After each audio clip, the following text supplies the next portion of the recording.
That's where I've got a bit of my accent from. I Yeah. lived there until I was, oh God, maybe like 1 or 2, and then we lived in Leicester. We moved All around a right. little bit with my dad's job, and then yeah, and then we settled in Yarm, and it was Yarm and Teesside where I grew up and spent all of my childhood before moving on to university and stuff at the age of 18.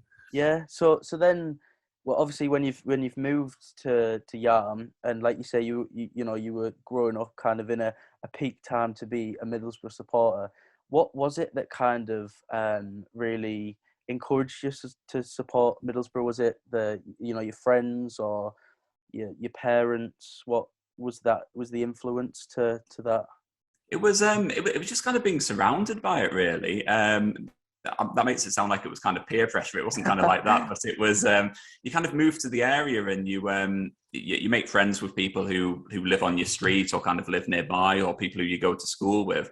And everyone was just obsessed with Middlesbrough. So you'd be out playing football and everyone had the red Middlesbrough shirt on. Then everyone would turn around and they'd have Janino number 10 on the back of the shirt. So even though I wasn't going to the matches and I wasn't that big a fan to start off with, but you're kind of going, right, okay, Janino's the player that I need to, he's the one that I need to like appreciate, sort of thing. And Yeah. then you start seeing them on TV, and obviously around that kind of time there was cup finals and that sort of thing, and you just kind of like gradually start soaking it up, and you kind of realize how big a deal the football club were to the whole area, really, whether it was my friends or like my neighbours who I mentioned in the book, who they had season tickets, and we used to go with them occasionally to like reserve team matches and that sort of thing at the time.